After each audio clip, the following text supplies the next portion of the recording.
Every afternoon at exactly 12:30, the entire executive dining room seemed to change the moment she entered. Conversations softened. Chairs shifted. Eyes glanced toward her for a second before quickly looking away. Not because she was unkind. Not because she demanded respect. But because the woman rolling silently through the polished room carried a reputation so intimidating that no one dared interrupt her solitude. Yet the truth hidden behind that composed face was far more heartbreaking than anyone could imagine. If you believe one small act of kindness can change someone's entire life, please like this video, leave a comment, share it with someone who needs hope today, and subscribe to Heart Kindness Tales for more emotional stories about compassion and second chances. Her name was Vivian Cross, 46 years old, founder and CEO of one of the city's fastest-growing technology companies. 5 years earlier, a devastating highway accident had taken away her ability to walk. The collision also claimed the life of her husband, the one person who had always reminded her that success meant nothing without people to share it with. Since then, Vivian had rebuilt her company with relentless determination, but she never truly rebuilt herself.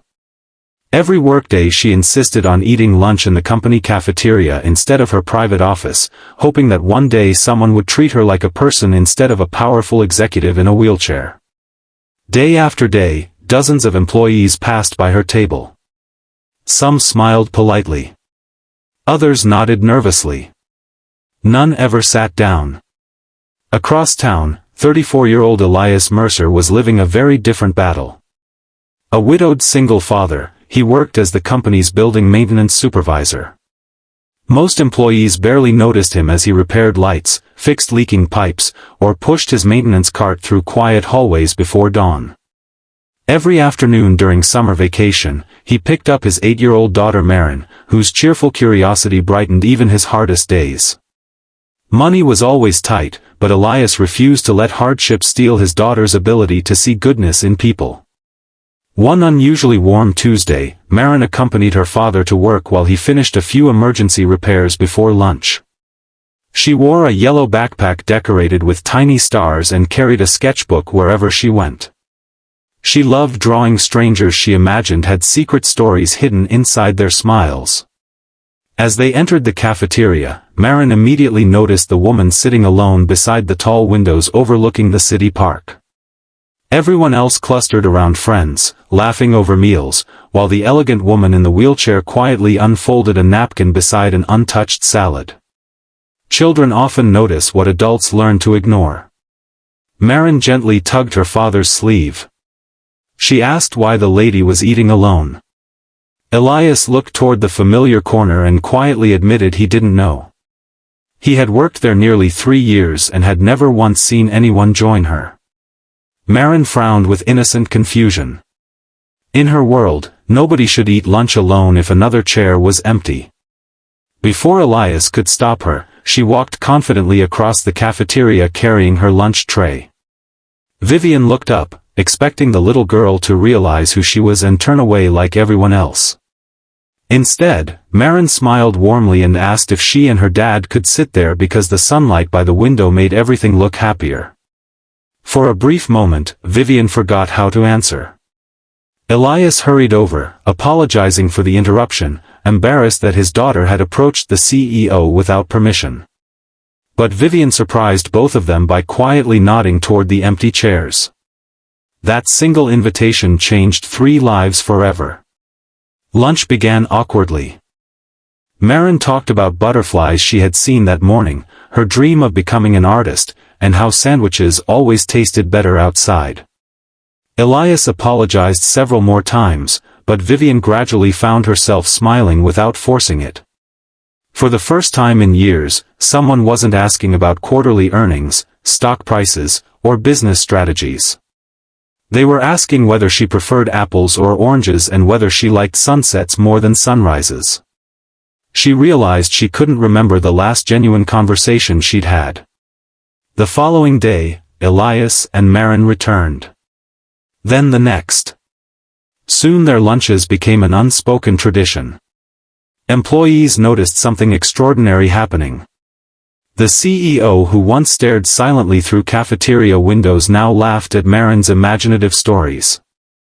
The little girl proudly showed her new drawings every afternoon, often sketching colorful scenes where everyone belonged together regardless of differences. Vivian began keeping every picture inside a folder in her office. Without realizing it, she had started healing. One rainy afternoon, Marin quietly asked why Vivian never walked. The cafeteria suddenly became silent. Adults nearby froze, expecting discomfort. Vivian simply smiled. She explained that sometimes life changes people in ways they never expect, but hearts can still travel farther than legs ever could. Marin nodded thoughtfully before replying that hearts probably needed exercise too, and kindness seemed like the best workout. Even Elias couldn't hide his tears. Weeks passed. Vivian slowly learned about Elias's struggles after losing his wife to illness. She discovered he often skipped meals so his daughter could have healthier food.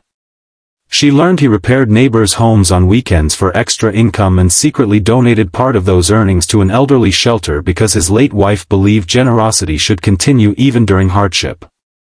The more Vivian listened, the more she realized genuine wealth looked nothing like the balance sheets she reviewed every morning. Meanwhile, employees began changing too. Seeing the CEO laughing with a maintenance worker and his daughter dissolved invisible walls throughout the company. Departments that rarely spoke started eating together. Managers invited interns to lunch. New employees no longer sat alone during their first week. One child's simple decision had transformed an entire workplace. Then came the day everything changed again. Vivian accidentally overheard Elias declining an expensive medical treatment he desperately needed after injuring his shoulder. Without treatment, doctors warned permanent damage might prevent him from continuing physical work. He couldn't afford the procedure. He told the clinic he would manage somehow. That evening, Vivian couldn't sleep. She remembered the countless nights after her accident when strangers had quietly helped her without expecting recognition. Now it was her turn. Instead of simply paying the medical bills herself, she introduced a comprehensive employee assistance program covering emergency healthcare, counseling, childcare support, and education grants for every worker, regardless of position. No announcements singled out Elias. No speeches claimed generosity. She wanted dignity, not publicity. Months later, Elias recovered fully and returned stronger than ever, unaware that his treatment had quietly inspired policies benefiting hundreds of families. Around the same time, Marin entered a citywide children's art competition. Her winning painting showed 3 people sharing lunch beneath bright afternoon sunlight. One sat in a wheelchair, another wore a work uniform, and a smiling little girl stood between them holding all their hands together. She titled it, "Nobody Eats Alone." The artwork spread across social media and local newspapers. People praised its message without realizing it portrayed a true story. Vivian framed the original painting in the company lobby beneath a simple plaque that read, "Great companies are built by successful people. Extraordinary companies are built by compassionate ones." Years later, new employees often asked why every cafeteria table welcomed everyone regardless of job title. Veteran workers would simply smile toward the painting and tell them that the tradition began because one little girl believed empty chairs were invitations, not barriers. Vivian never walked again. But thanks to one courageous child and one devoted father, she never ate another lunch alone. Her heart, once trapped behind grief and loneliness, found a family she never expected. Elias eventually became director of facilities after years of dedicated service, but he always insisted on eating in the cafeteria instead of his office. Marin grew into a talented artist whose work celebrated kindness in everyday life. She often said the greatest masterpiece she ever created wasn't a painting. It was the day she asked a lonely stranger if an empty chair was available. If this story touched your heart, please like, share, and subscribe to Heart Kindness Tales so more people can discover stories that remind us kindness still exists in the world.